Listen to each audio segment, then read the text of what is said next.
A ver, millón de disculpas. No sé qué pasó. Estoy al borde del estresazo de fallecer por el problema con la conexión. Así que mil disculpas. Media hora nos perdimos. Y lo estuve esperando media hora. Así que discúlpenme. Arrancamos.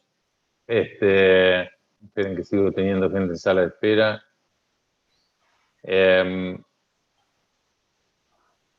Está por ahí el doctor Marcelo Schlesinger.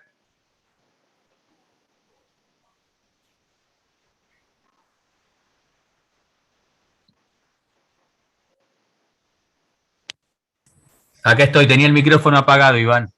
Buenas tardes. Nada. Los saludo a todos. Bienvenidos. Bueno, ya que estamos, nos presentamos. Yo soy Iván Budassi. Estoy desde el Zoom del trabajo, como verán en lo que tengo a mis espaldas.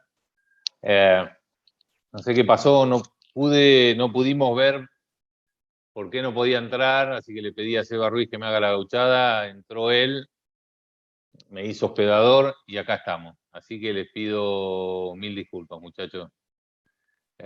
Miércoles que tenemos cantidad.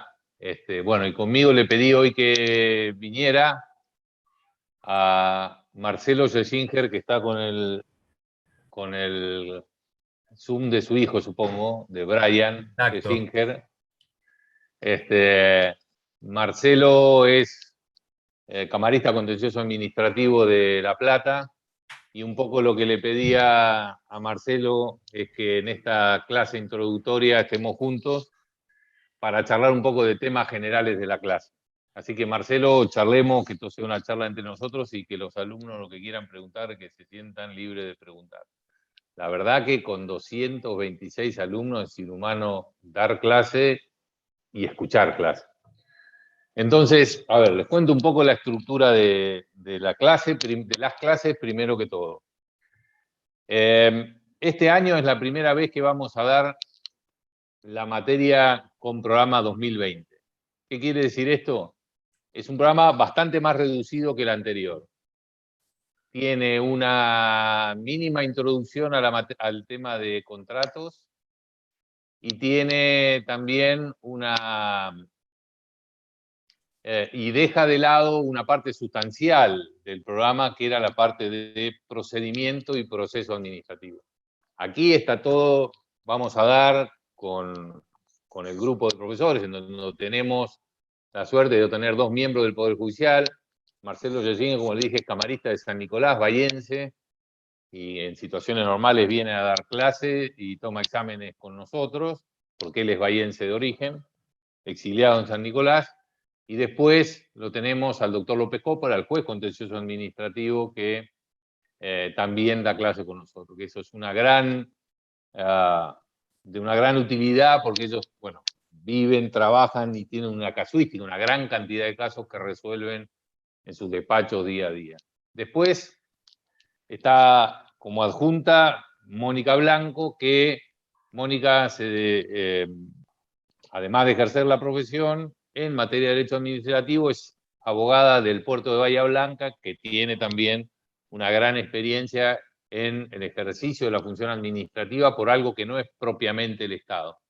Como vamos a ver, el derecho administrativo abarca no solo el ejercicio de la función administrativa por parte del Estado, sino también por parte de otros organismos u otros entes, como llama el artículo 1 del Código Contencioso Administrativo, en el puerto de Bahía Blanca, que es una persona de derecho público no estatal. Ricardo Serafini, otro de los veteranos de la materia, ejerce el derecho administrativo siendo el abogado de la Universidad Nacional del Sur, cuya actividad está regida plenamente por el derecho administrativo. Y después tenemos una gran cantidad de profesores, el resto de los profesores trabaja en el derecho administrativo en su tarea, en el ejercicio de la profesión libre. Salvo Eduardo Zaratí, que era fiscal y que trabajó muchos años en organismos administrativos en la Ciudad de Buenos Aires y que también tiene experiencia de ese lado del mostrador. Y yo, que soy el más viejo de la cátedra, nada, trabajé, diríamos, mitad de mi profesión casi exclusivamente como abogado, después mitad y mitad, y después le diría 20% de la profesión liberal, que sigo teniendo algunas cositas porque el trabajo que ahora tengo no me es incompatible, pero trabajé en muchos lados, trabajé en la Municipalidad de Bahía Blanca, trabajé en el Ministerio de Producción de la Provincia de Buenos Aires, trabajé en el Ministerio de Gobierno de la Provincia de Buenos Aires, trabajé en ARBA, en la Provincia de Buenos Aires, Marcelo también trabajó antes de ser, Marcelo Schlesinger, antes de ser camarista, trabajó en ARBA, trabajé en AFIP, también en la Dirección de Recursos de la Seguridad Social, y ahora trabajo en Presidencia de la Nación, en la Secretaría de Asuntos Estratégicos con Gustavo Vélez. Y tengo a mi cargo también la Unidad de Ciencias del Comportamiento y Políticas Públicas acá en Casa Rosada. Así que, bueno, como verán, van a tener una variedad de opciones, variedad de experiencias para aprovechar durante este medio año que tenemos. Marcelo, ¿alguna cosa en relación a quienes damos la materia, y a la materia en sí mismo? No. Somos un grupo grande, con experiencia de distinto tipo. Ustedes van a ver el derecho administrativo, lo pueden ver desde distintas facetas en los tres poderes del Estado, pero sobre todo en el Ejecutivo.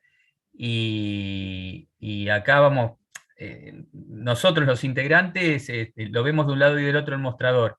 Y desde el punto de vista práctico, eso a ustedes les va a servir para poder llevar lo que la teoría a la realidad.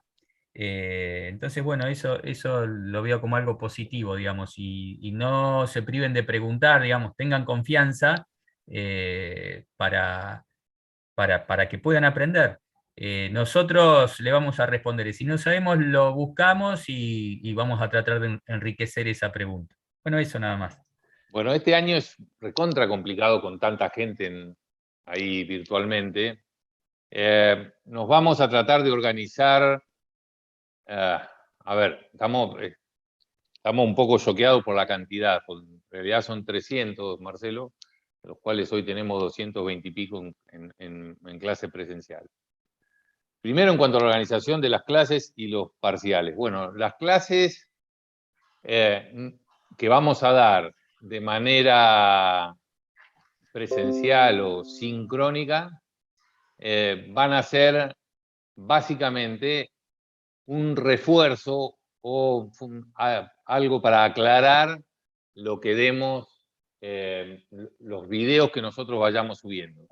Realmente es complejo hablar para tanta gente y conservar la atención de tantos alumnos durante las 2 horas de clase. Entonces, ¿qué haremos?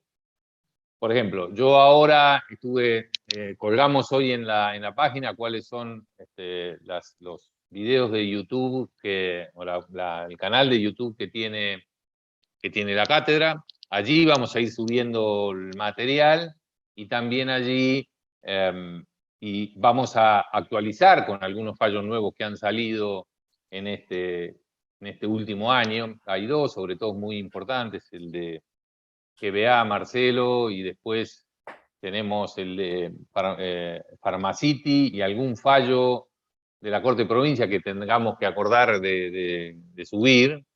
Pero básicamente ya tenemos algunos del año pasado que vamos a ayornar, y lo que vamos a hacer es comentar aquí con ustedes, y que ustedes puedan, ya sea a viva voz, a pesar de la cantidad de gente, pedir la palabra y arrancar, levantar la mano y con la indicación en pantalla y que podamos arrancar, o también alguna preguntita escrita que les surja para que nosotros veamos por el chat.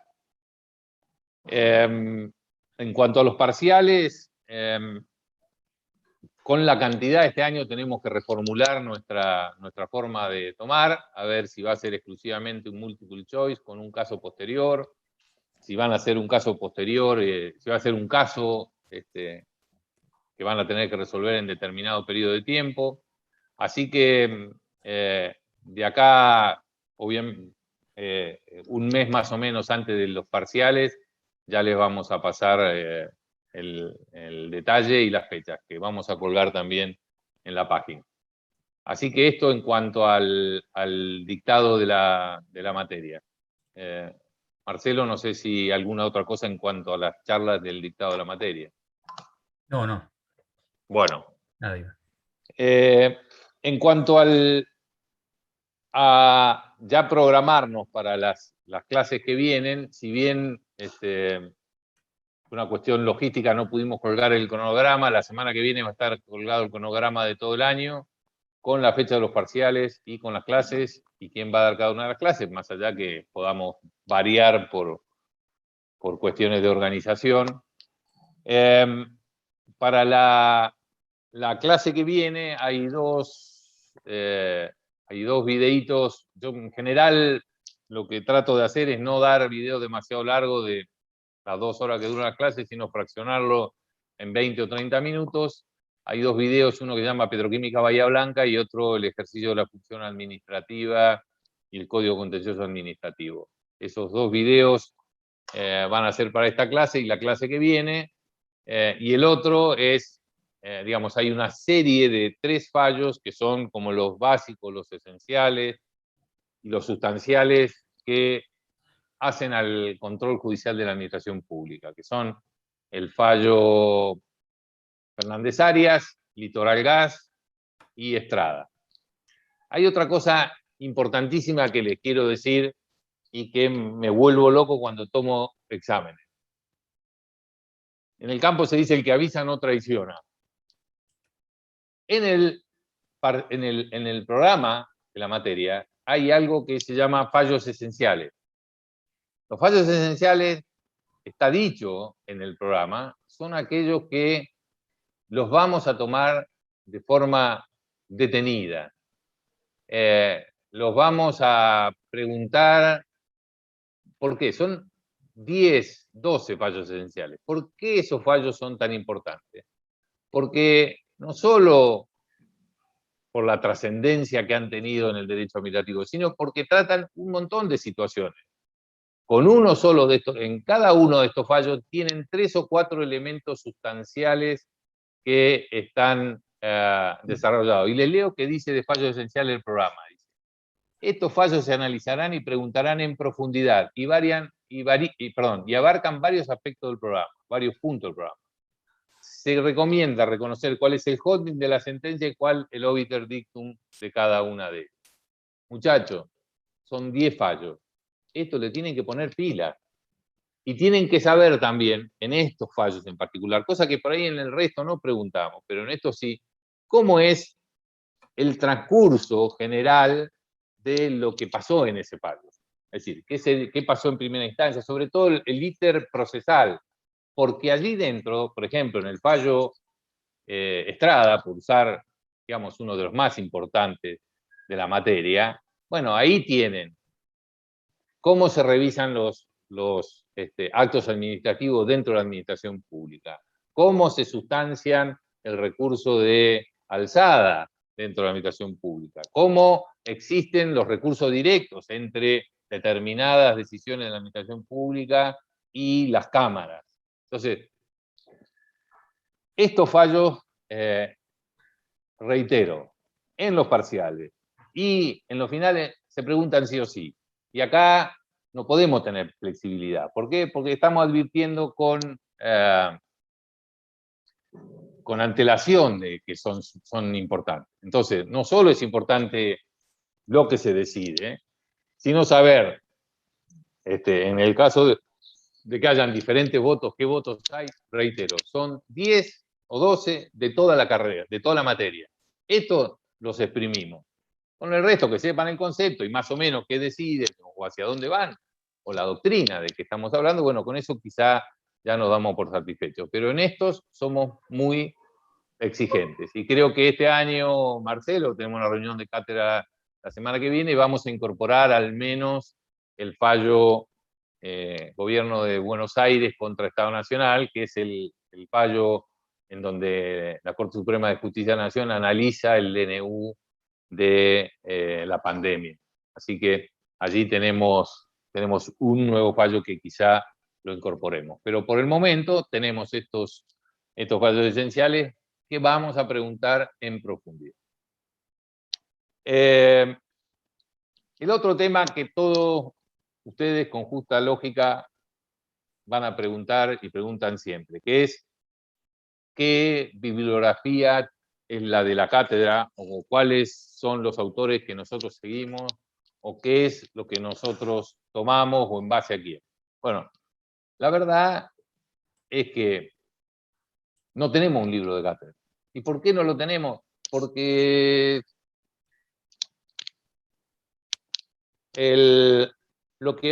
con que ustedes sepan de qué se trata el tema, con eso estamos joya. No tenemos problema, no tenemos que nos tienen que decir una teoría o una idea o algún autor en particular. El punto central es que sepan de qué se trata. Ahora bien, material hay mucho, y en esto ayúdame, Marcelo. A ver, el libro sobre todo este año que casi que no tenemos procedimiento y proceso. Un libro que es interesante y bueno para estudiar, que me gusta por su practicidad, ¿no? Más allá del contenido, es el clásico Derecho Administrativo de 2 tomos de Juan Carlos Casañe, actualizado por Pablo Perrino, que es amigo de Marcelo y mío, que trabaja en el estudio Casañe, que es uno de los socios más prominentes de ese mega estudio de Buenos Aires. Dromi es un autor que no es muy querido en el ambiente, pero sí tiene es útil para estudiar también. Primero porque siempre está dando vueltas una edición que no sé cómo seguirá hasta ahora, con una edición que estaba en CD-ROM, que debe estar en CD y que debe estar también en las redes, que es muy útil. ¿Por qué es muy útil? Porque es muy minucioso y muy exhaustivo. Generalmente todos los puntos que se tratan en cualquier programa están bien desarrollados allí. Reitero, Dromi fue ministro de Obras y Servicios Públicos en el gobierno de Menem, no se fue con sus compañeros de la academia en los mejores términos, y no es de los más prestigiosos, por decirlo de alguna manera, más allá de sus cualidades académicas, por su desempeño en la vida política. Pero de todos modos es un muy buen libro, y nosotros lo que se dice ahí sirve perfectamente para trabajar la materia. Balbín es otro gran autor, diría es uno, junto con otro autor que vamos a ver, que se llama Bianchi, que Bianchi no tiene un libro de texto de derecho administrativo, pero sí es un autor a que vamos a ver a lo largo de la materia. Tiene una gran formación en materia de derecho constitucional, es un liberal en el sentido europeo de la palabra, digamos, en el sentido en el sentido norteamericano de la palabra, que es muy democrático, muy garantista de los derechos de los particulares, y también es un muy buen libro. Tienen el libro que es el manual y después el tratado, que para ampliar cosas les puede servir muy bien, y está en la biblioteca. El tratado de administrativo de Balbín, para algún tema que quieran preparar en particular, también es muy, muy útil. Después en línea tienen en el sitio gordillo.com el tratado de Gordillo, que con las divisiones que tiene alrededor de 7 tomos. Obviamente que yo sé que no van a dedicar cuando vuelvan el horario de la previa para leer a Gordillo, pero Gordillo también tiene, digamos, cubre casi toda la materia, es muy práctico porque está en línea, es un tipo que ha sido muy generoso en ese aspecto, no se ha guardado los derechos editoriales para sí mismo, y también es muy provocador, en el sentido que quizá no todo lo que él dice es seguido por la jurisprudencia, pero cuando ustedes estén en la profesión en una situación desesperada, vayan a buscar ideas a Gordillo porque es un muy buen repositorio de ideas novedosas, de ampliación de derechos, de enfoques diferentes de la doctrina tradicional. Así que, reitero, Gordillo no es lo que dice el mainstream, lo que dice la jurisprudencia y lo que dice la mayoría de la doctrina del derecho argentino, pero es un tipo muy ocurrente primero, para poder estudiar, pero también se lo recomiendo para que en situaciones desesperadas en la carrera recurran a él para encontrar alguna solución novedosa. No quiere decir que esa solución novedosa que él les aporte sea después contemplada en la justicia, pero sí por lo menos le permite salir de alguna situación difícil. Mientras prendo la luz, ¿por qué no amplías algún otro autor, Marcelo? No, básicamente de la doctrina más contemporánea tenés eso, podés tener Comadira también, que tiene un derecho administrativo que tiene una compilación de artículos que es bueno, para algunos temas les puede servir, función administrativa, por ejemplo.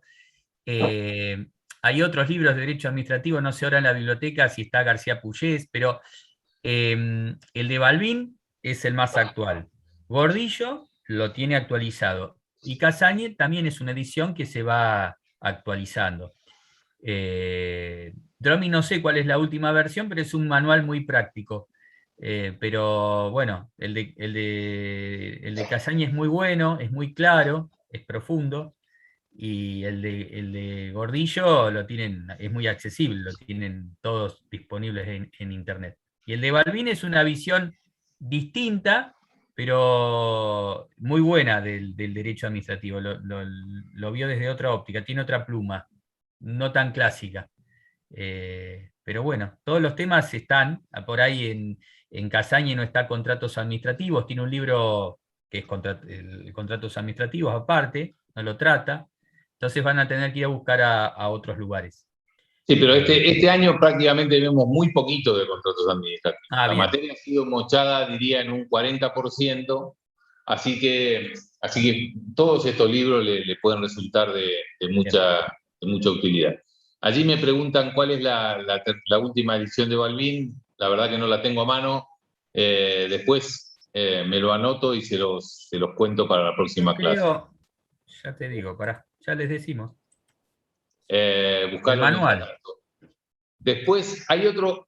¿Qué pasa con la bibliografía que está en el programa? Sinceramente, creo que la mayoría de los temas con la bibliografía que están en el programa alcanza. No es menester buscar demasiado más. Por ahí, qué sé yo, si bien estudié hace 800.000 años, uno es un poco maniático, era un poco maniático en el sentido de, bueno, tratar de tener un libro de base y eso ayuda.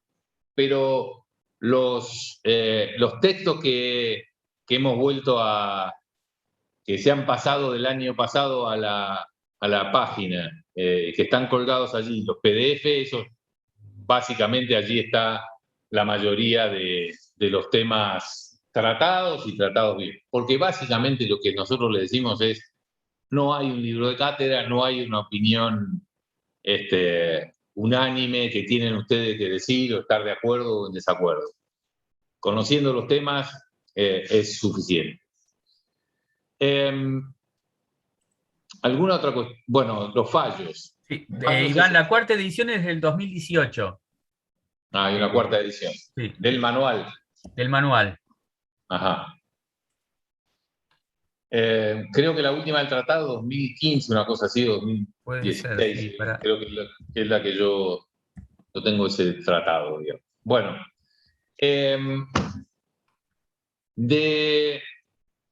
bueno, y por otra parte, también tienen en la página tanto mi correo como el correo de los demás. Algo que no encuentran, algo que no entienden, algo que no fuimos claros, o algo que quieran ampliar, es 2015. ¿no? Y se los podemos mandar. ¿Qué decía Marcelo? 2015. 2015. La segunda edición. Bueno, ese es el tratado. Parciales, ya le dijimos que le vamos a dar los detalles. Finales, la materia no es promocionable, me consultan ahí, no es promocionable. Vamos al tema de los finales, por las dudas. Los finales no son, van a ser virtuales. Y son 2 parciales, con sus recuperatorios. La fecha la vamos a poner más adelante. O sea, ya están puestas, pero la vamos a colgar en la página en estos días. Para la semana que viene va a estar el cronograma completo, porque recién nos pasaron hoy la adecuación de los finales, porque el problema que teníamos con los parciales, eran que nos habían puesto muy adelante la fecha del segundo recuperatorio, con lo cual nos quedaba muy flaca la materia y con justa razón, muchos de ustedes, una vez que ya se toma, no vienen más a la clase y es difícil lograr que estudien la parte final de la materia. Así que lo hemos podido retrasar, así que estamos reformulando todo el programa.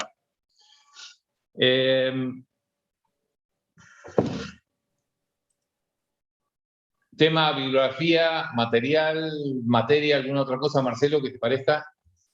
No, después seguramente se puede algún artículo en particular. Vos habías mencionado a Bianchi, por ahí debe estar colgado en la página el trabajo sobre función administrativa de Bianchi. Digamos, se le va a facilitar, ¿no? Están todos, Marcelo, la gran mayoría de los fallos y los artículos en los cuales sí le vamos a pedir alguna profundización, como este artículo de Bianchi, que tiene una claridad muy interesante y que les facilita ordenarse la cabeza de cómo está compuesto el derecho administrativo. Con eso sí están los fallos colgados en PDF en la página. Les decía de los fallos. Nada, ahí me volvían a preguntar o no sé qué iba a decir yo. Lo que decía es, los fallos están colgados, son todos accesibles, están libres, de fácil disponibilidad en Internet. Vamos, mira, ¿de qué manera entra la gente? Vamos a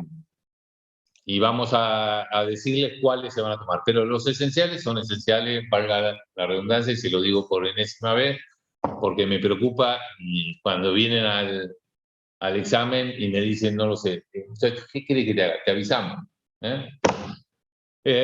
Bueno, hecha esta presentación inicial del derecho administrativo,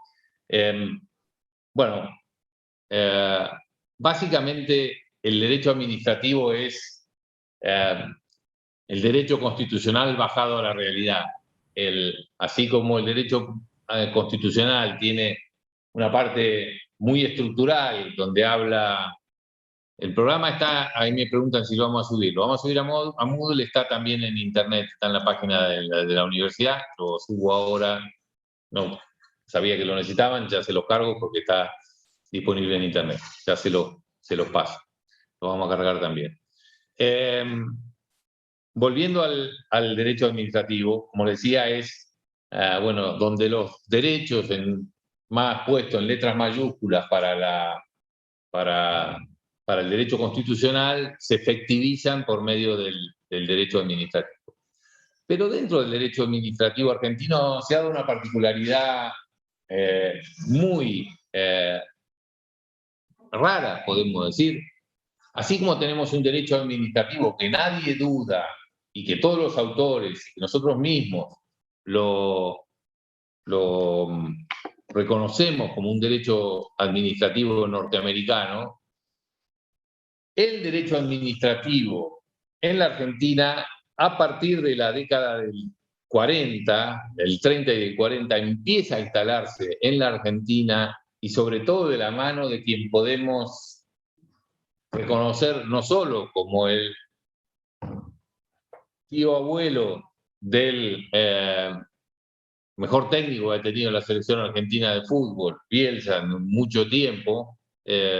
Encima, Marcelo, que está viviendo ahora está viviendo en Rosario, bueno, que gente de Newell's lo reconoce al punto de haberle puesto el nombre del estadio a Marcelo Bielsa. Bueno, su tío abuelo fue el fundador del derecho administrativo argentino. Bielsa es una cuestión rara, porque viene de una familia de intelectuales. Bueno, de hecho, el ex canciller Bielsa es hermano de Marcelo.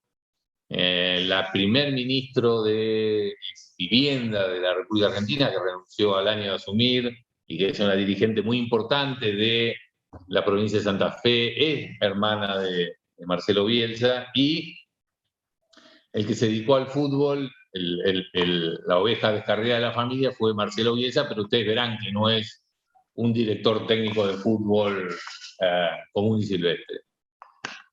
El derecho administrativo que nació en la Argentina en la década del 30 y del 40 es un derecho administrativo que toma la moda que estaba en auge en aquel entonces en la Argentina también. Para los paisanos como quien les habla, cada vez que viene a Buenos Aires no puede dejar de asombrarse de la arquitectura que en esa época se desarrolla en la ciudad de Buenos Aires, que parecen pequeños palacios franceses. De hecho, hay casas que se les llama todavía Petit Palais acá en Buenos Aires. Y de igual modo la influencia intelectual se hizo sentir en la República Argentina, y el derecho administrativo nuestro, que estaba ya naciendo con mucha fuerza en Francia, se reproduce de una manera muy rara en la República Argentina. ¿Por qué? Porque el derecho administrativo francés se hace a imagen y semejanza de la Constitución francesa. La Constitución francesa nace con un principio de separación de poderes bastante distinto al nuestro. ¿Y por qué bastante distinto al nuestro? Si nosotros imaginamos el sistema constitucional norteamericano, lo podemos imaginar como un montón de flechas que se cruzan, en donde el sistema de check and balances, de pesos y contrapesos, de controles recíprocos en el poder, es lo que impera. ¿Por qué? Bueno, porque es que la forma de contener al poder era establecer esta suerte de pesos y contrapesos. La idea francesa de la separación de poder nace con prevenciones muy grandes que tienen los poderes más democráticos de una república, como es el poder ejecutivo y el poder legislativo, hacia el poder ejecutivo que ejerce el derecho hacia el poder hacia el poder judicial, que es el poder tradicionalmente más conservador, el poder que tiene una impronta más, digamos, que es la que sigue de alguna manera el antiguo régimen, el régimen monárquico, el que más vinculado había quedado luego de la Revolución Francesa con los poderes nobiliarios anteriores. Entonces, la principal preocupación que tiene el derecho administrativo francés es impedir que las decisiones de la administración francesa sean juzgadas por los jueces. Una ley central, que se dice también que es una partida de nacimiento de esta concepción de la división de poderes francesa, dice que está prohibido a los jueces juzgar a la administración, cosa rarísima para nosotros. De acuerdo a nuestra concepción tradicional, nos estalla el valero si nosotros nos damos cuenta que se crea un poder judicial que puede juzgar a todos menos a la administración. ¿Y por qué? Bueno, precisamente porque existían estas prevenciones, que lo que se ganaba en la sangre de las calles de París en la Revolución se pudiera perder a mano de este poder conservador de los jueces. ¿Cómo hacemos encajar este sistema constitucional francés en nuestro sistema de división de poderes? Bueno, la verdad que le queda, diría el poeta, como un recado a un chancho. No es una adaptación fácil. Dentro mismo del programa, ustedes tienen un resabio que nos ha quedado de una discusión que había entre los ingleses o los británicos y los franceses en cuanto al derecho administrativo. Los británicos miraban con desdén a los franceses porque le decían, miren ustedes, sus jueces no pueden jugar a la administración. Quienes resuelven los conflictos entre la administración y los particulares son jueces administrativos, jueces que integran la misma estructura del poder ejecutivo. El poder ejecutivo crea los órganos que se juzgan a sí mismos. Miren qué país primitivo o qué organización jurídica más elemental tienen ustedes o franceses. Nosotros, decían los ingleses, cualquier juez de la tierra es el que puede juzgar a los funcionarios públicos. Bueno, digamos que en una presentación más o menos formal, esto era verdad. El Consejo de Estado, que es quien en definitiva empezó a resolver las controversias entre los particulares y la administración, integraba formalmente el Poder Judicial. Las acciones de la corona, me corrijo, las acciones de los funcionarios públicos de la corona eran juzgados por un juez común. La pregunta a responder es, más allá de esta conformación formal, legal, estructural, ¿en dónde estaban mejor defendidos los derechos de los particulares? Y esto es una cuestión muy interesante para pensar. Nosotros estamos acostumbrados a tener una cabeza en la cual es este sistema de pesos y contrapesos, de separación de poderes, el que mejor garantiza los derechos de los particulares. Ahora, la verdad es que los países anglosajones, aquellos tan defensores de los derechos de los particulares, en el Reino Unido, la responsabilidad del funcionario, que parecía muy interesante que fuera juzgada por los jueces comunes, llevaba atrás un gran problema, que no se responsabilizaba a la corona. Entonces, el gaucho que le hacía un juicio al funcionario, era muy probable que ese funcionario pudiera ser insolvente y en definitiva no pudiera cobrar. En el otro sistema, aparentemente menos garantista, donde el Consejo de Estado juzgaba a la propia administración, ese Consejo de Estado fue desenvolviéndose y desarrollándose con una independencia y con una calidad técnica tal que aún hoy, integrando formalmente a la administración, es el Poder Judicial de todo el mundo en donde quizá se respetan de mejor manera los derechos de los particulares. Por eso las cajas conceptuales que nosotros traemos de nuestra formación en la universidad, de nuestra formación jurídica que leemos y que la tomamos como sacrosanta, digamos, como volvemos a decir, estas cajas conceptuales en las cuales separamos las cosas como buenas y malas, hay que dejar andar al sistema jurídico para ver cómo funcionan en la realidad. Y en la realidad, esta discusión entre Albert Benedicte, que era el catedrático que polemizaba con Oriú, que es la polémica que está puesta en el programa, bueno, que básicamente lo que se decían eran estas dos cuestiones, no tenía, digamos, en la práctica se evidenciaba como sistema jurídico que a pesar de su conformación estructural, tenían mayor desarrollo los derechos de los particulares en el derecho continental europeo y en el derecho francés en particular que en el derecho anglosajón. Marcelo, ¿alguna cosa que quieras comentar sobre estos puntos? No, que está bien que con el tiempo fue morigerándose digamos, se fue reconociendo ciertos privilegios en los países anglosajones y en los países de derecho continental se fue generando una apertura, con lo cual se logró compensar las diferencias entre estos dos regímenes con el tiempo, ¿no? Eso. Bueno, volvamos a cómo se adaptó esto a nuestro país. Lo que empezó a ver nuestro amigo Bielsa es, bueno, este inicio de la justicia en el sistema francés, que primero tenía una estructura. ¿Cuál era esta estructura? un Consejo de Estado que era el que centralizaba todas las decisiones en las cuales estaba involucrada la administración.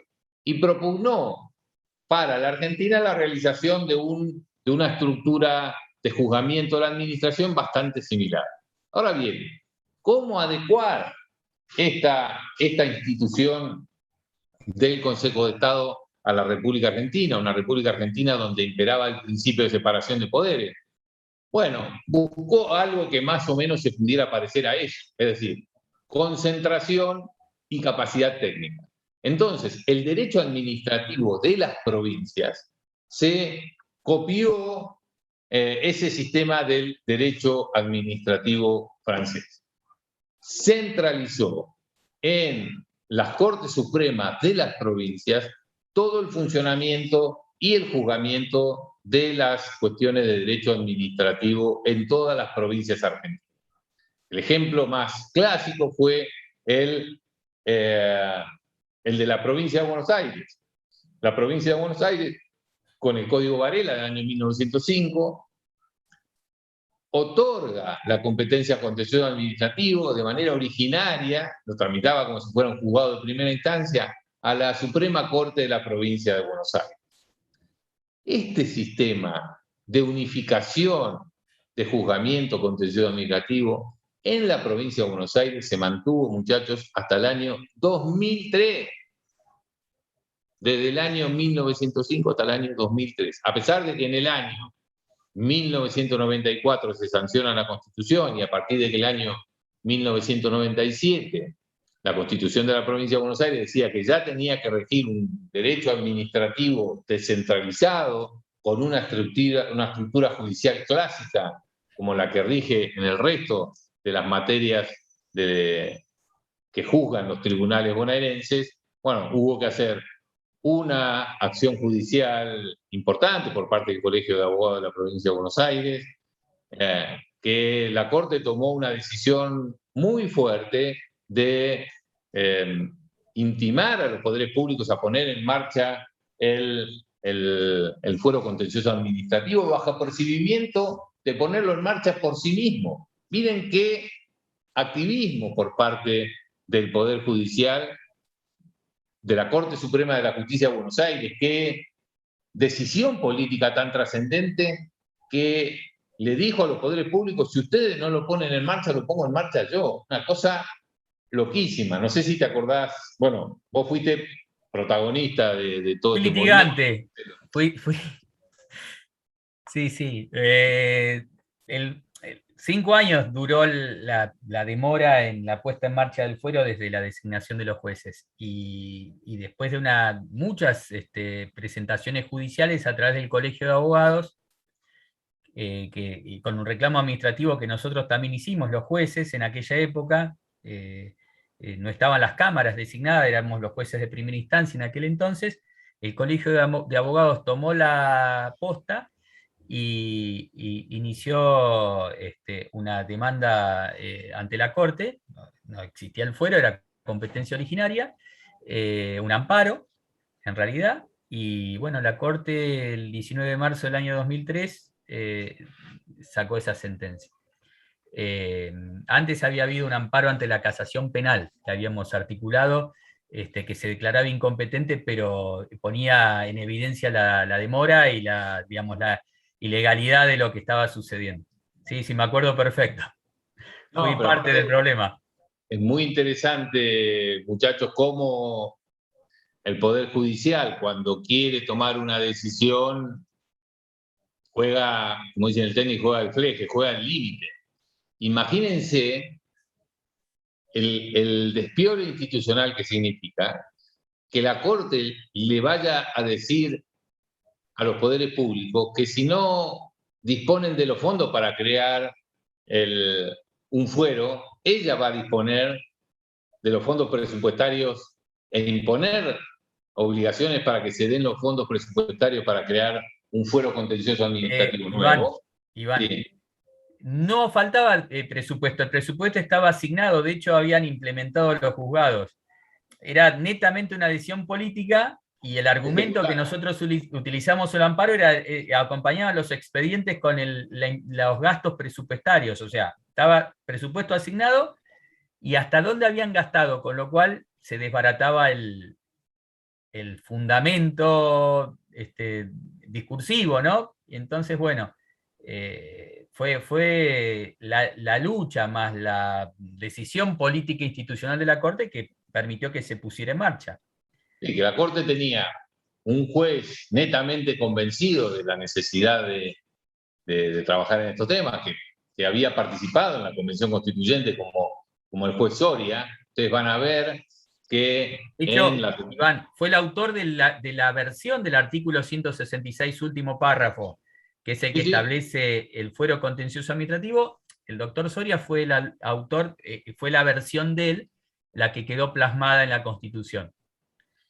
Y fue la decisión y el convencimiento de él, y también la idea de la Corte de sacarse de encima, como juzgado en primera instancia, a todos los temas contenciosos. Pero la verdad que en algunos casos esto implicaba una verdadera negación de justicia. Imagínense los casos que yo atendía en Bahía Blanca, una enfermera que tenía un problema con del Hospital Pena, que tenía un problema con unas vacaciones. Uno podía de gauchada llevar el procedimiento administrativo desde acá en Bahía Blanca, pero después tenía que litigar ante la Suprema Corte de la Provincia de Buenos Aires. Esto tenía un tecnicismo muy finito, sobre todo en los temas de legitimación, de cuándo se te abría la instancia en la Corte para tratar estos temas. Y la verdad es que el punto es que se complicaba enormemente para que, sobre todo en aquellos casos de menor cuantía, puedan tener justicia, porque uno tenía que contratar a un abogado especialista en La Plata para que le llevara todos los temas del interior de la provincia de Buenos Aires.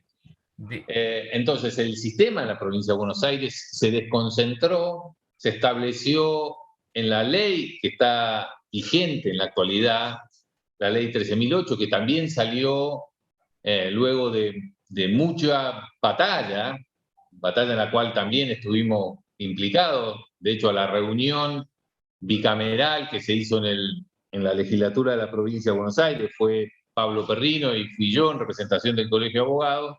Allí terminó una versión de la norma que fue cambiada luego que nosotros nos fuimos muy tarde a la noche y se votó con algunas adiciones que fueron muy criticadas posteriormente, que se pensó que iba a hacer caer toda la estructura o algunos de los principios básicos de nuestro fuero contencioso, pero los jueces fueron muy prudentes aquellas deformaciones que se hicieron a última hora y con no muy buena pluma para cambiar algunos de los acuerdos que se habían llegado y que luego se transformaron en la ley 13.008.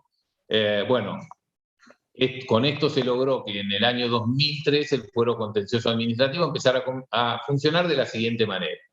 El fuero contencioso administrativo en la provincia de Buenos Aires tiene un juez en cada departamento judicial, al menos.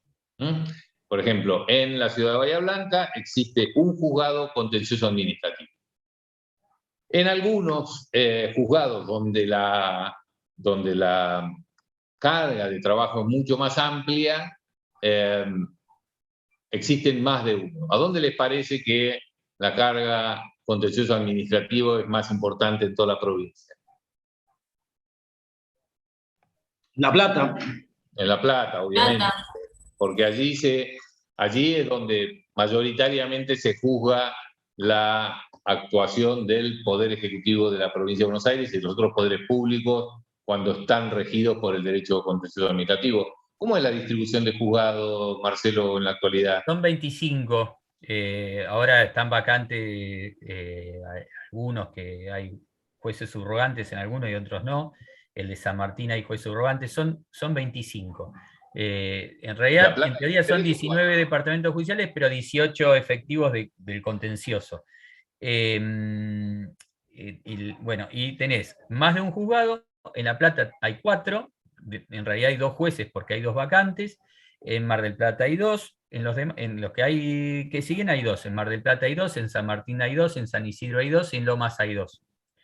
En el resto, por una cuestión poblacional hay mucho más actividad. Y Sí. después, las cámaras no son como las cámaras que hay en todos los departamentos judiciales, que todos los departamentos judiciales al menos tienen una cámara. Aquí hay cámaras regionales. El sur de la provincia de Buenos Aires, donde nosotros estamos incluidos, está juzgado por la Cámara Contencioso Administrativo de la ciudad de Mar del Plata. Y luego está la Cámara de San Nicolás, donde está Marcelo, está la Cámara de La Plata y la Cámara de San Martín. ¿San Martín se llama? La otra cámara, San Martín, Marcelo. exactamente. San Martín. Bueno, en donde van todos los expedientes de cada una de las jurisdicciones. La verdad que el sistema funciona bastante bien. No sé, Marcelo, cómo será tu visión, pero es bastante equilibrado en cuanto a la distribución de causas. Algunas cámaras se quejan un poco, la de La Plata sobre todo, se queja un poco por la cantidad de causas. De hecho, es así. Pero en general La Plata funciona tiene bastante más bien. sí. Cuando vean la competencia territorial, la provincia, el domicilio del demandado estaría en La Plata. Si bien en la práctica se permitió morigerar esa competencia territorial, cuando el demandado es la provincia, hay determinados litigios que se acepta, como en materia de daños, la prórroga al lugar donde sucede el hecho, aunque sea el domicilio del demandado cuando es la provincia. Pero en general eso genera, el hecho de que las autoridades provinciales estén ahí en La Plata, hace que el índice de litigiosidad sea muy alto allá. De hecho lo es, tanto en los juzgados como en la Cámara. Lo que quería decir, antes del fuero, el promedio de casos era de 500 en la Corte. Hoy son 110.000, pero con la particularidad que tiene apremios las ejecuciones fiscales provinciales. Eso hace que sean más o menos 100.000, o lo eran antes de la pandemia, ahora no, bajó muchísimo, y más o menos 8.000 promedio contenciosos comunes. Con lo cual van a ver que es 12 veces mayor, más de 10 veces más que lo que había ante la Corte. Ahí se dan cuenta la indefensión que existía producto de cuestiones económicas y también, como decía Iván, no existía la difusión de la información, el acceso a la información como existe ahora, no existía Internet. Entonces, los criterios para entrar, que es los juicios contenciosos, tienen dos etapas marcadas, la admisibilidad y la fundabilidad. La admisibilidad hay que cumplir con un rito, con pasos para poder entrar al juicio, como agotar los recursos administrativos, cumplir con un plazo de caducidad, y eso lo marcaba la Corte, y lo conocían los pocos abogados que hacían administrativo en La Plata, y generaba que los juicios ni siquiera entraran a analizarse en el fondo, porque se quedaban en la puerta. Bueno, todo eso hacía que fueran pocos juicios los que tramitaran y pocos los que se resolvían. Todo eso fue un cambio copernicano con la puesta en marcha del fuero. Entonces, ahí ven los números.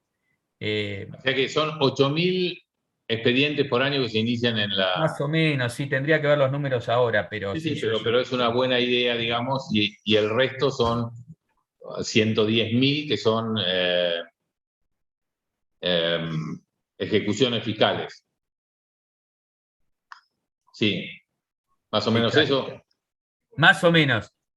Sí, bueno, las ejecuciones fiscales que se llevan adelante en el Foro Contencioso Administrativo en la provincia de Buenos Aires son las provinciales. Las municipales tramitan ante los jueces civiles y comerciales de cada una de las jurisdicciones, también por una cuestión de descentralización bastante loca. Bueno, con Marcelo estuvimos a cargo de poner en marcha el juicio electrónico en la provincia de Buenos Aires. Esto quería decir, Iván, gracias a eso que se hizo durante tu gestión en ARBA y que permitió la demanda electrónica digital, cuando vino la pandemia, la provincia de Buenos Aires ya tenía sorteado ese paso. La provincia de Buenos Aires tiene un expediente totalmente digitalizado y el principal escollo es la demanda. ¿Por qué? Porque genera el inicio del juicio, la interrupción de la prescripción, el cargo, y esa demanda digital ya había empezado con el apremio. Entonces, cuando la Corte implementa la demanda digital, ese camino estaba sorteado porque cada año eran 100.000, desde 2014 que arrancamos al 2019 había 5 años de experiencia en inicios digitales de los juicios de apremio. Y si hubiéramos avanzado con el traslado de la demanda al domicilio fiscal electrónico, cerrábamos el circuito que hoy la Corte lo hace con el registro de domicilios electrónicos. Pero fue un salto grandísimo eso, Iván. Bueno, y aquí tenemos más o menos el panorama del derecho administrativo a la francesa que regía en los fueros provinciales y en la provincia de Buenos Aires. Ahora transformado en un fuero, digamos, normal. Normal como claramente se organizó la justicia contenciosa administrativa en el fuero federal. En el fuero federal, la influencia de este derecho administrativo afrancesado, por decirlo de alguna manera, no fue tan fuerte y se litigaba ante la justicia federal por acciones u omisiones de los agentes públicos o en ejercicio de la función administrativa, no se hablaba en aquel entonces de la función administrativa, con la tramitación ante los juzgados de primera instancia, cualquiera sea el fuero, cualquiera sea la competencia territorial, me refiero, y bueno, se creó allá por la década del 60 el fuero contencioso administrativo de la capital federal, que se llamó en aquel entonces. En el interior del país, como sigue siendo hasta ahora, los juzgados federales son multifueros, es decir, te atiende un divorcio, un desalojo del Estado, te atiende una sanción administrativa o un contrato administrativo o un problema suscitado con la Policía Federal. Multifuero. Habitualmente tienen 1 o 2 jueces y varias secretarías que se dividen de acuerdo a la competencia por una cuestión más o menos práctica. Ingresa todo a una misma mesa de entradas e internamente cada jurisdicción lo divide más o menos de acuerdo a la demanda que tiene. Por ejemplo, la gran mayoría tiene fueros que se dedican, secretarías que se dedican casi exclusivamente a las ejecuciones fiscales de AFIP y ejecuciones fiscales en general del gobierno nacional. Hay penales, hay civiles, comerciales y laborales, y en algunos casos administrativos, o civiles, comerciales, laborales y administrativos dentro de la misma secretaría, con apelación a la Cámara y eventualmente llegada a la Corte Suprema de Justicia de la Nación. Un sistema más bien clásico.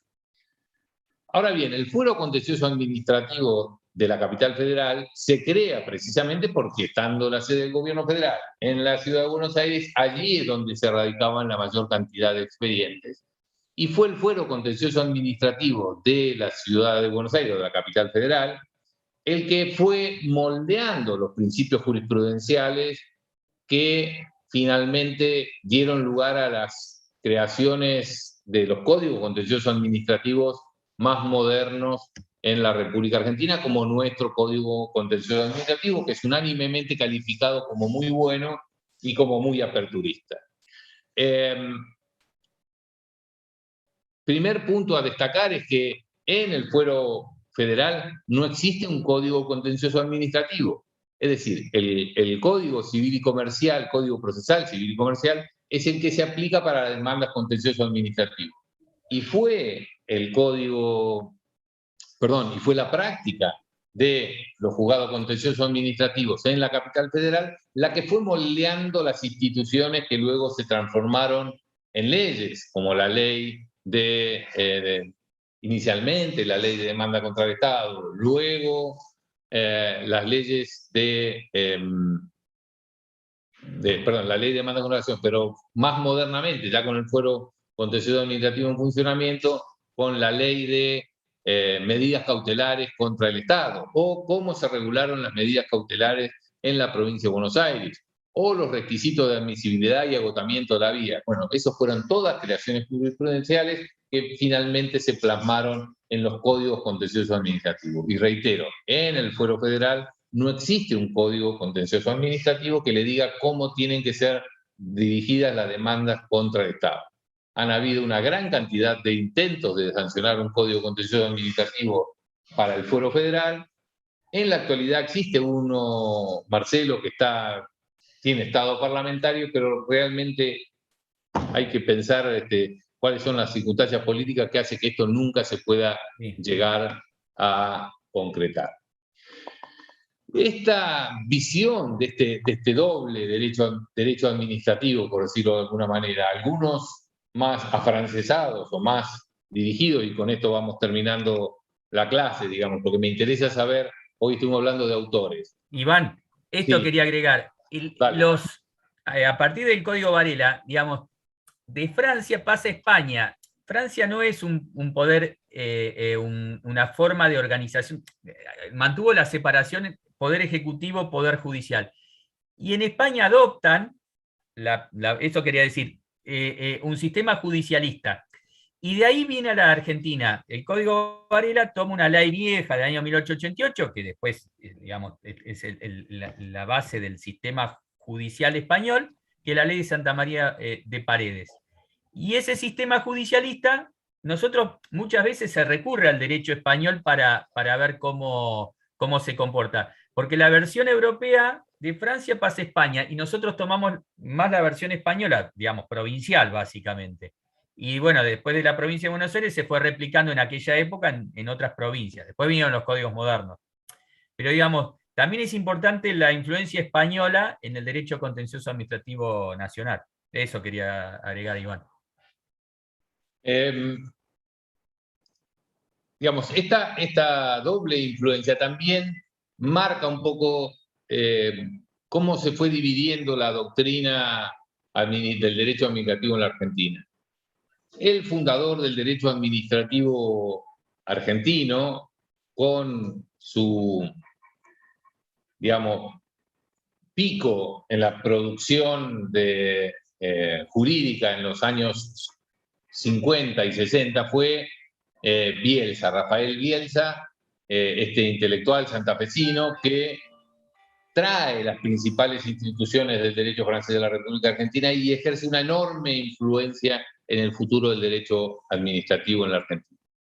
De la escuela de Rafael, digamos, por aquel entonces se empieza a oponer otra visión que decía: no debemos traer al derecho administrativo francés como modelo en la República Argentina, nuestro derecho constitucional es diferente, e incluso había una cierto resquemor, hasta un cierto desconfianza hacia el derecho administrativo como una herramienta de avance hacia los derechos de los particulares. En los años 60, un presidente de la corte inglesa, y volvamos al tema de las cajas conceptuales. La corte inglesa, los law lords, los que integran esa corte inglesa, son a su vez parte de la Cámara de los Lores. Es decir, son parte del poder legislativo. Una mezcla que a nuestra tradición esta de separación de poderes y de peso y contrapeso nos cruje por todos lados. Ahora bien, el sistema judicial inglés es de los más respetados del mundo en cuanto a la capacidad de sus jueces y la probidad con la que resuelven y la capacidad con que resuelven sus jueces, más allá del ropaje formal que le querramos dar. Por eso el tema este que hablábamos hoy de las cajas conceptuales. No importa tanto, o no hay que prejuzgar demasiado en base a la organización institucional, sino cómo funciona esto en la realidad. Estábamos diciendo de que Lord Denning, un presidente de la corte inglesa de los 60, decía: no hay derecho administrativo en el Reino Unido, porque lo veían como esta suerte de avance de la administración por sobre el Poder Judicial. Más allá que efectivamente existía una gran cantidad de tribunales que ejercían la función administrativa, que juzgaban a la propia administración dentro mismo de la administración, pero seguían sosteniendo como esta suerte de distancia, de desconfianza hacia el derecho administrativo. Y en la Argentina esto también se tradujo en este enfrentamiento entre una visión más norteamericanizada, si se quiere, que remarcaba este conflicto entre un derecho administrativo afrancesado a la Bielsa y un derecho y un derecho constitucional norteamericano como el que teníamos. Y así se empezó a abrir como una escuela contrapuesta a esta, la de Bielsa, que es la de Bosch, el primero que sostiene o que llama la atención sobre esta disparidad entre un derecho administrativo francés que pretendíamos desarrollar en la Argentina y una constitución norteamericana. La escuela de Bielsa tuvo una gran cantidad de seguidores que fueron los que fundaron el derecho administrativo argentino. Le digo porque ustedes lo van a haber citado en los pies de página de muchísimos libros. Fiorini, un profesor platense que estuvo hasta los 60, o hasta los 70, enseñando en la Universidad de La Plata. Otro de los padres del derecho administrativo argentino, Marienhof, lo van a encontrar ahora con su tratado actualizado, que no lo nombramos hoy, de 8 tomos, que tiene como su parte clásica, la de derecho de agua, donde tienen algún problema de aguas o de dominio público, siempre van a tener un auxilio en Marienhof, que es muy completo en ese punto, que falleció sobre los 95 años, debe haber fallecido a principios de siglo, creo, no me acuerdo bien, Marcelo, no sé si te acordás vos cuando falleció Marienhof, un autor muy prolífico, pero también muy representante de esta corriente tradicional de derecho administrativo. No tienen nombre las escuelas que me preguntan allí. Estaba muteado. Iván, más 1998 falleció, me acuerdo, porque estábamos, sí, antes de rendir para el fuero. ¿Cómo? Perdón, no te escuché que me dijiste. En 1998 falleció. Ah, mira. Bueno, yo creo que cuando cumplió 90 o 95 nos fue a dar una charla a nosotros, a la Universidad Austral, tipo que seguía sumamente lúcido, pero tenía esta visión más tradicional. Julio Rodolfo Comadira, profesor nuestro, fue el creador del primer máster en Derecho Administrativo en la República Argentina, el de la Universidad Austral en Buenos Aires, un tipo sumamente interesante, muy metedor, pero también muy clásico en esta visión de un derecho administrativo a la europea. De este lado del mostrador, ¿a quién más podemos poner, Marcelo? No, está bien, Marienhof. Bueno, Casañe más hacia el derecho español se volcó. Sí, pero después, sí, Marienhof sí, si bien Casañe toma de Marienhof, también abrió en el derecho español, pero sí, también de Bielsa. Bueno, digamos, tenemos una generación que podemos llamar la de Bielsa Bosch, una segunda generación Fiorini. Perdón, Iván, Villegas Basavilbaso, que era contemporáneo también, 10, efectivamente. 10, que tiene un tratado de derecho administrativo también muy bueno. Ahora, el hijo de 10 es subprocurador del Tesoro de la Nación, un tipo macanudo, que trabajo yo bastante seguido con él, y un tipo muy, muy formado, que también se llama Horacio 10. Y esos son como contemporáneos. Y del otro lado del mostrador lo teníamos a la generación que le sigue a vos, es Maidal. Maidal comienza con una tradición sumamente interesante, en donde, así como vos criticaba cómo nosotros traemos las instituciones norteamericanas a la Argentina, lo que hace Maidal es no solo decir cómo las trajimos, sino cómo nosotros seguimos sosteniendo a rajatabla como principios legales intocables algunas cosas que en los propios países han dejado de usar. ¿Y qué método utilizó él? Bueno, empezó a analizar la legislación argentina y compararla con la legislación supuestamente a la que debía parecerse.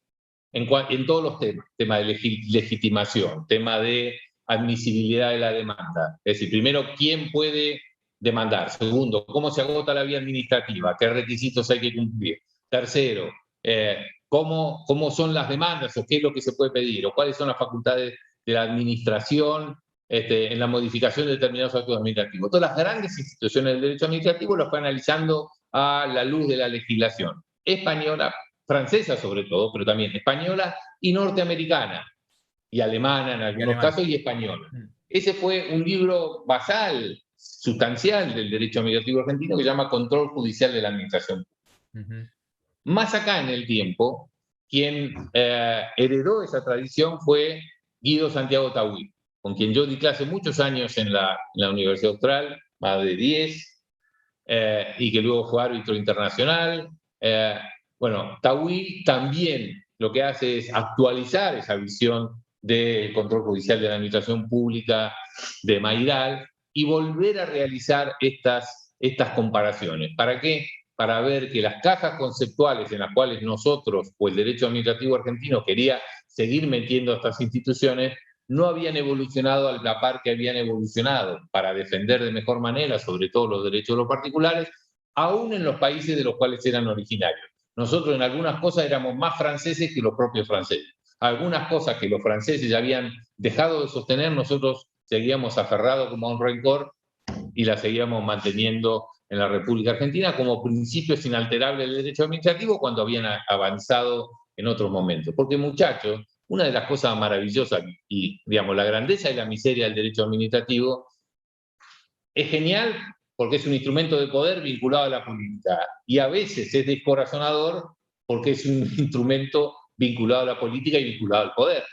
Entonces, lo que básicamente hace el derecho administrativo es tratar de luchar contra ese poder, a la par que no impide el ejercicio del poder que permita llevar adelante las transformaciones que necesita una sociedad. Sí. Es un equilibrio muy difícil entre las prerrogativas de la administración que tiene para cumplir estas funciones para las cuales básicamente fueron votados los otros poderes del Estado y las garantías de los particulares.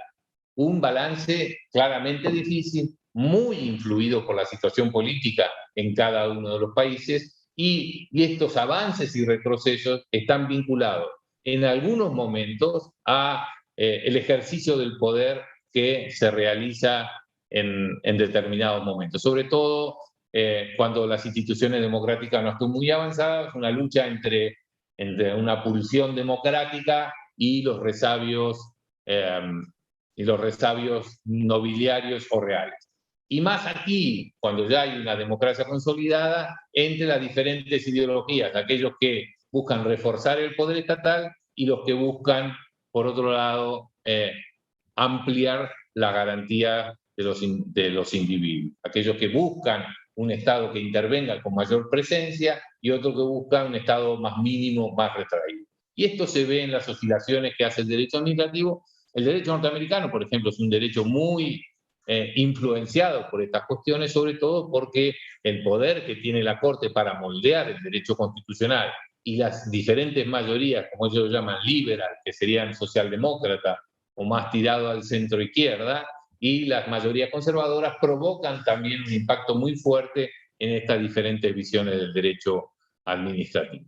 Un poco en el medio, como decía Marcelo, se encuentra Casañi. Casañi, que diríamos que es una suerte de patriarca del derecho administrativo en la actualidad. Casañi debe tener 83, 84 años, un tipo que tiene, digamos, muy simpático, con un gran carisma, es un gran, a Marcelo y a mí siempre nos ha tratado muy bien, sobre todo porque nos ve que somos esta suerte de cabecita negra del interior, que nos trata de ayudar todo lo que puede, nos ofrece para publicar en los libros que él dirige, junto con sus discípulos, el principal de ellos, como decíamos, es Perrino, y que representa un poco esa corriente tradicional, pero muy volcada hacia el derecho español y hacia el constitucionalismo español que pasó a Chile y del cual él hace una interpretación de cómo sería una visión más adecuada de nuestro derecho constitucional y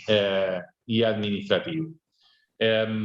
Así que, bueno, básicamente esa es la división. Iván, que Gordillo, que también por ahí toma bastante del derecho americano, sobre todo con respecto a los entes reguladores, al analizar agencias independientes, digamos, tiene una posición particular, ¿no? Pero yo me inclinaría a que sí, que toma bastante del derecho americano.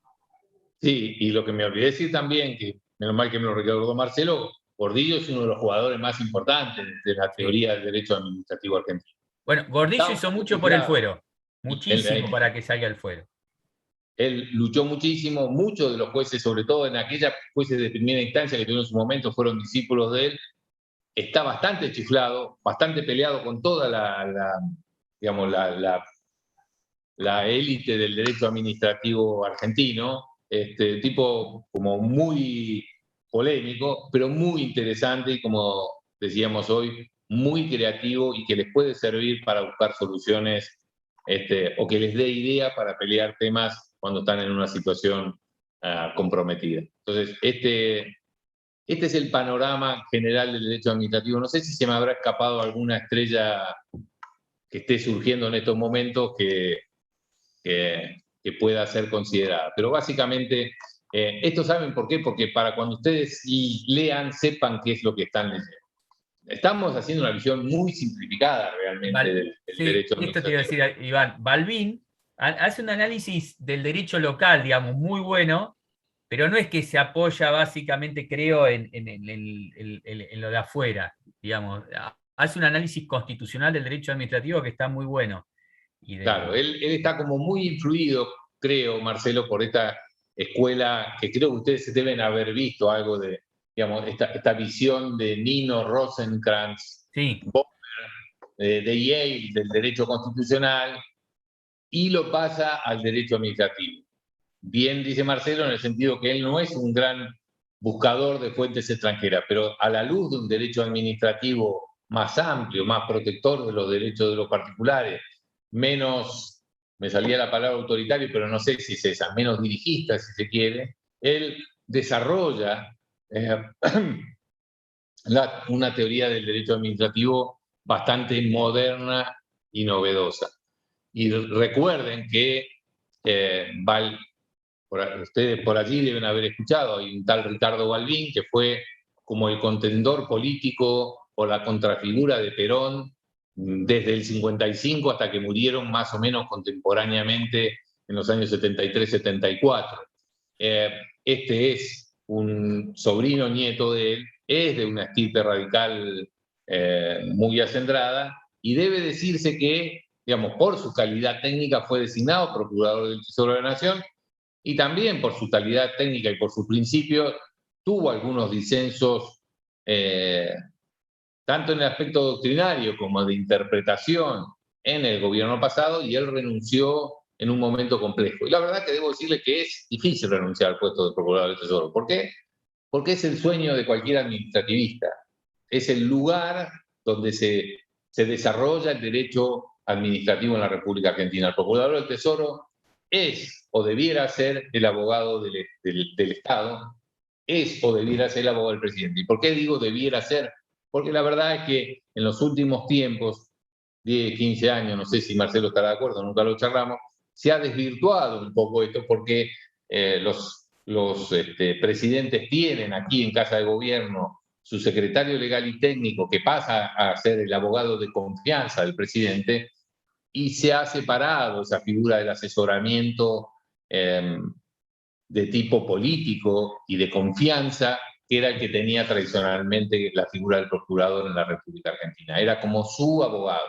Ahora la función más institucional de dirigir al cuerpo de abogados del Estado y de representar al Estado está en manos del procurador del Tesoro, pero esa función más de abogado de confianza lo cumple un funcionario que está aquí en Casa Rosada, que es el presidente, perdón, el secretario legal y técnico. No sé, Marcelo, vos cómo lo ves esto. No conozco cómo es digamos, la relación, cómo funciona. Sí, la importancia del procurador del Tesoro, digamos, cómo tiene que marcar. El cuerpo de abogados del Estado tiene dependencia orgánica de cada área, ¿no? De los entes o los organismos de las distintas dependencias de administración pública, pero funcionalmente depende del procurador del Tesoro, que por otra parte en las cuestiones más importantes, las cuestiones trascendentes, tiene que emitir dictámenes. Si no, tiene que seguir los dictámenes de la procuración, digamos. Todo el cuerpo de abogados del Estado tiene que seguir lo que diga el procurador del Tesoro. La función es importantísima. Después lo otro, no sé que, digamos, fue el que está ahora sí es, digamos, fue secretario legal y técnica, ¿no? Claro, Anteriormente. Zanini fue secretario técnico de Claro, Cristina y ahora está como procurador del Tesoro de la sí. Nación, y es, en esto hay que reconocerle a Alberto que tiene un carácter particular, digamos, su ex mujer, Vilma Ibarra, es la secretaria legal y técnica y su Bien, abogada de claro. confianza que está aquí en Casa Rosada. Bueno, a ver, este panorama general era, primero, para que ustedes puedan ubicarse cuando empiecen a leer, digamos, cómo está organizado el derecho administrativo en la Argentina, quién es quién dentro del derecho administrativo argentino y más o menos a grandes rasgos también quién es quién ideológicamente en materia de derecho administrativo en la República Argentina. Reitero, nosotros ni con Marcelo, ni con López Coppola, ni con Mónica, ni con el resto de los integrantes de la cátedra tenemos una visión oficial, digamos, con la cual ustedes dicen algo y quedan bien. No, en general tenemos visiones diferentes y la que a ustedes les guste más está bien, siempre y cuando esté bien fundamentada. Después, para la clase que viene está el primer videíto que se llama Petroquímica Bahía Blanca y el artículo de Bianchi de Administración Pública y Giustiniani, Competencia Contencioso Administrativo. Sobre eso vamos a charlar y hacer preguntas y tener alguna interacción la clase que viene. Así que solo me queda, primero, pedirle muchísimas disculpas por el problema técnico, que vamos a ver qué pasó. Me habían dado la clave, el usuario, yo entraba y era un usuario más, digamos, no estaba como host, como hospedador. Así que le pido 1.000.000 de disculpas por retrasar 20 minutos, me pongo colorado. De llegar tarde me da mucha vergüenza, así que les pido 1000 disculpas. Me piden los videos, están en la página de los videos está colgada en la página de la cátedra, de todos modos se los pongo ahora acá, y hay 2 videos en donde contamos el fallo Petroquímica Bahía Blanca y el artículo de Bianchi. El artículo de Bianchi se llama Función Administrativa y Administración Pública, que es el comentario al fallo Petroquímica Bahía Blanca. Entonces, ¿qué tendrían que leer si quieren aprovechar bien la clase de la semana que viene? El fallo Petroquímica Bahía Blanca y el artículo de Bianchi, que está colgado en la página. Los primeros 4 o 5 artículos del Código Contencioso Administrativo y el fallo Giustiniani, que es el que está también desarrollado en el segundo de los artículos. Se llama Giustiniani, Competencia Contencioso Administrativo del Código Contencioso Administrativo en la provincia de Buenos Aires. Marcelo, ¿alguna otra cosa que nos haya quedado? Perfecto. Bueno, espero que no se vuelva a repetir. Vamos a ver cómo podemos hacer para probar que esto funcione. Y nada, por enésima vez le pido disculpas, no se va a volver a repetir y nos vemos el próximo día martes. Tenemos martes y jueves de 16 a 18 nuestras clases. Nos vemos. Bueno, chao Iván, hasta luego. Gracias, chicos. profe, nos vemos. Nos vemos. Chao. Gracias, chao. Gracias. Chao.